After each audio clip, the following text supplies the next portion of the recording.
Afternoon. This is in reference to a Cat 289D. I think it's 2014, and this is on the electric motor. That's the quick attach that releases the buckets and forks quickly from in the cab without getting out. Activated by the switch up there, which didn't work. And it's from the dealership. They was a John Deere dealer, sold this machine off, and no one seemed to fix it. Anyway, this machine was running the water, rivers and stuff, probably about 2 foot deep, probably, which you could see the water level was probably like right in the zone. So back in here are two 30 amp typical Bosch relays. Nothing special. I got the good Bosch ones. Typical, you know. These are all corroded. Green, I still got to clean them. It's working now. I had no power to there, and the red wires have power, and the yellow and the orange would go up front. Activated, these relays are activated in the cab on the ceiling to the left. You can get to one harness in here, the plug. Trace it down through the boom. Comes to these units, these two relays. You don't have any power there. I'm going nuts, looking all over. Where's the fuse? Where's the power for these red feeders?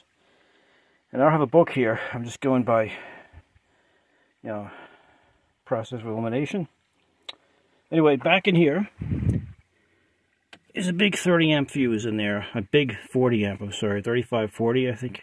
35. A big one. Let's see if I can get it out. You know, one of these I put it in from a Chevy.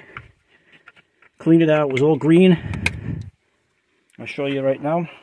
Also, this plug for the air conditioning was dirty, so the air conditioning wasn't working. I got that working.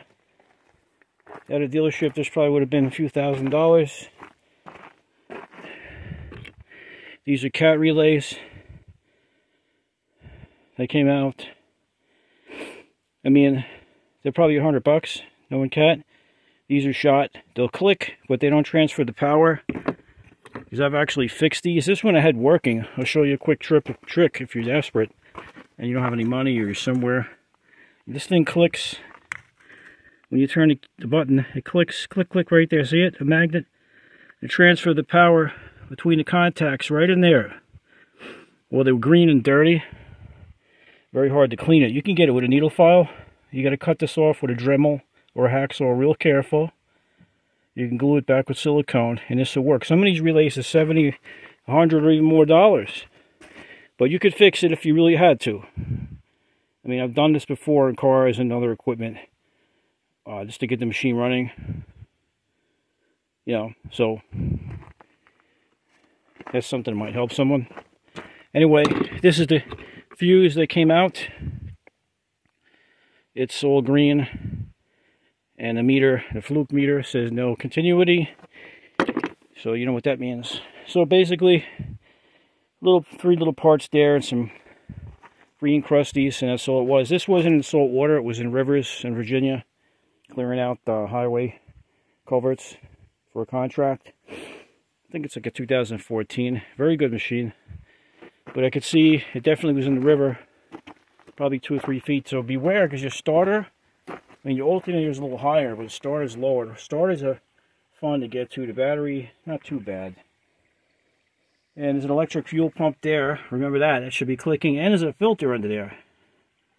Okay. This is, you know, the secondary filter. That's the one from the tank. The one thing way in the back in there is, if I can see it, is the DPF filter for regen. This says 4,000 hours, and just about to the point where it might need to be changed. And I think you have to take the engine out. It regens, but it's going to not be fun. But when that day comes, we'll got to do it. Okay? All right, everyone. Peace out. Enjoy all the cool new stuff to work on. Bye.